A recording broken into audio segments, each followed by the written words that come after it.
Hey y'all, so here's day 2 of graphing sine and cosine. So we're going to take what we've already talked about, your amplitude, the phase shift, and vertical slide, and now we're going to apply to that period change. So we've talked about all of the letters of your transformations. If you remember from day 1, this equation right here, we've talked about A, we've talked about C and D. Now we're going back to talk about B, and B, letter B is the one that takes care of a period change. And remember, the letter B is located right in front of normally what would have been your x in a normal function, but now since we're talking sine, it's going to be actually located right in front of your theta. So let's take a look at number 1. Number 1 says you have cos of 2 pi. Now, hopefully you remember that every horizontal move is actually done in the opposite way. So if I have 2 written down, I'm actually going to do and I'll write it down this way. I'll say this is actually a horizontal shrink by a half. Hopefully y'all remember that. Okay, so now let me go in and fill out everything that I can. The amplitude would normally be up here. It's going to be 1 in this case. Let's actually ignore this right here. Phase shift, I don't have any left or right moves, so I'll say none or NA. Vertical shift, again, I have none. Now period. Okay, period normally is 2 pi units. Now it is simply half of that. So half of 2 pi would be pi. So what that means is one pattern, one wave, should be completed in pi units. So let's check out what happens. If I simply go based on my parent points for cosine, I know that cosine starts here at 0, 1. And by the way, just so you know, every 6 marks is pi.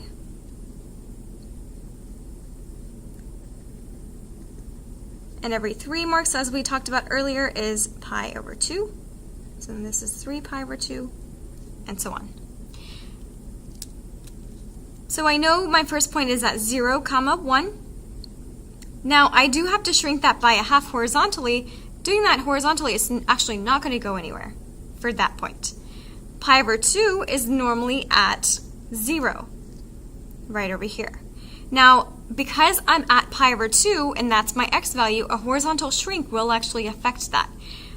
If I'm at pi over 2, which is 3 marks away from 0, half of that would be 1.5 marks away, which, if you think about it, would actually be at pi over 4, since it's half of pi over 2.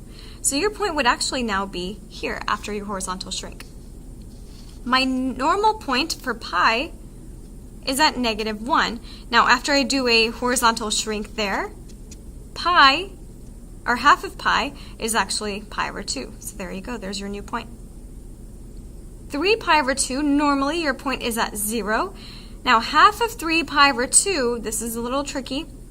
It's actually going to be, since to get to 3 pi over 2, it takes 1, 2, 3, 4, 5, 6, 7, 8, 9 marks. Half of that would be 4.5 marks, so 1, 2, 3, 4.5 right over here, which would actually be 3 pi over 4 on your unit circle. Okay, and 2 pi is normally at 1, and half of 2 pi I know is pi. So there's your one pattern, and notice that it fits into 1 pi. The entire pattern fits into 1 pi. And of course, if you were to continue, then we know it would just do the same thing, and just to show you, here's what it would look like on that side, and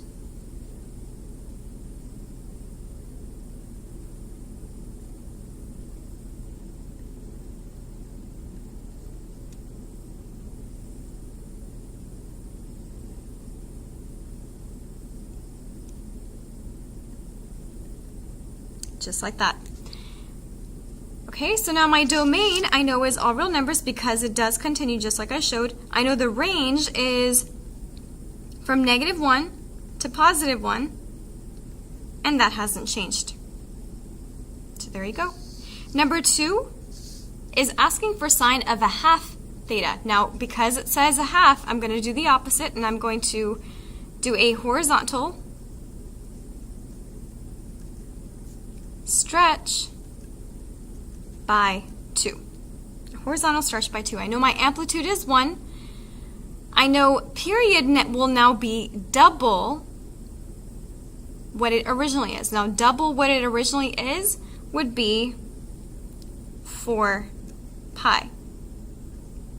Now, there is a formula because sometimes, and this is a side note for you, sometimes the b value is actually kind of difficult to figure out just by thinking about it. So what you could always do is find the period this way. Period is actually equal to 2 pi, which is your normal period, over your b value, whatever it is. So if we follow that here, period would be 2 pi over the b value. The b value itself is a half. And as you know, because you have a fraction, what you would have to do is take the top and multiply it by the reciprocal of the bottom, which would actually give you 4 pi. So there's another way you can do that if you need to. But anyway, continuing here, again, let's go ahead and skip that. Phase shift, we don't have. Vertical shift, again, we don't have. Now, sine, I know, starts at 0, 0. And a horizontal stretch won't actually take that point anywhere. And let me go ahead and put these in as well. Every 3 marks is pi over 2.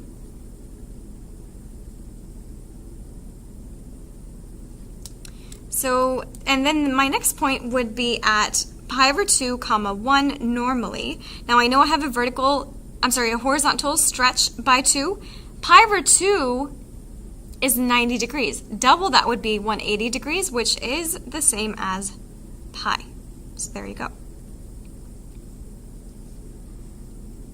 My point that's normally at pi is at 0, a horizontal stretch by 2, so double pi would be at 2 pi, just like that. And notice that this is going to go off the graph. 3 pi over 2 normally is at -1. Double that would be about here. Okay, and I'm going to just kind of show that it continues just by sketching it like that. And I do want to show the same idea on the left side, so let me go ahead and 1, 2, 3, 4, 5, 6 marks over. Let's go ahead and do this. And of course it continues. So there's your sine a half theta. Domain on this, again, is all real numbers. The range is from -1 to +1. We're going to actually ignore number 7, so ignore that completely for now. Don't cross it out. We'll come back to this later,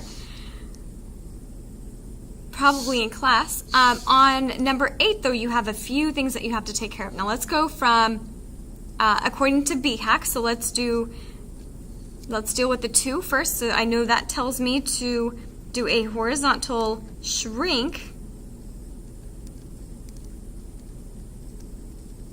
by a half. And then I'm going to go and do my phase shift, left pi units. And then lastly, I'm going to do a vertical stretch by 3. So actually writing that down, I know my amplitude is 3. The period should be half of what it normally is. It should be half of what it normally is, so it's pi. I don't have a phase shift. I don't have a I do have a phase shift. Left pi units. I don't have a vertical shift though. Okay, so let's go in order. Cosine is the function that I'm dealing with. Cosine I know starts at 0, 1. And let me go ahead and put these in again.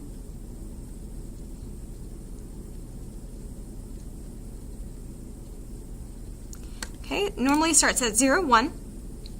So I'm going to do a horizontal shrink by half. That's the first thing. Okay, it's not going to go anywhere.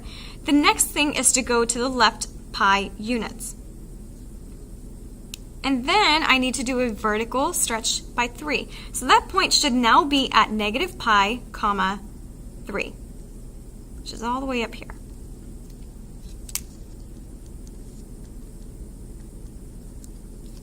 Okay, my next point at pi over 2 is normally at 0. A horizontal shrink by a half would take it to pi over 4, which is right in between, right over here. Left pi unit. So now really be careful. The easiest way you can do this is that on these graphs, every 6 marks is pi unit. So if I'm over here at 1.5 marks over, if I go to the left 6 marks, it'll take me straight into left pi units.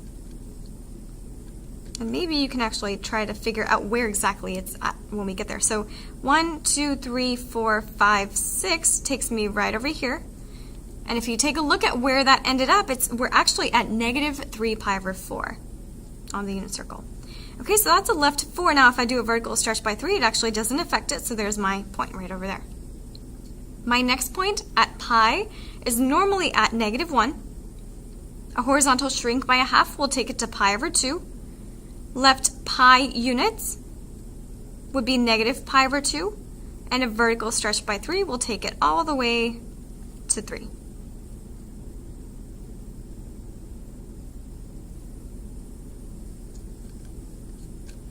Okay, and if you continue your points just like that, you should have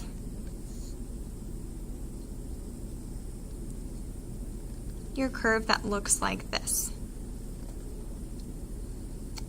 It's very narrow because we've had a horizontal shrink, and it is actually, it looks a little bit more narrow because you also have an amplitude. And I do want to show that it continues, so I'm going to just kind of continue it just like this. And I am eyeballing the points. I'm really picking up that pattern.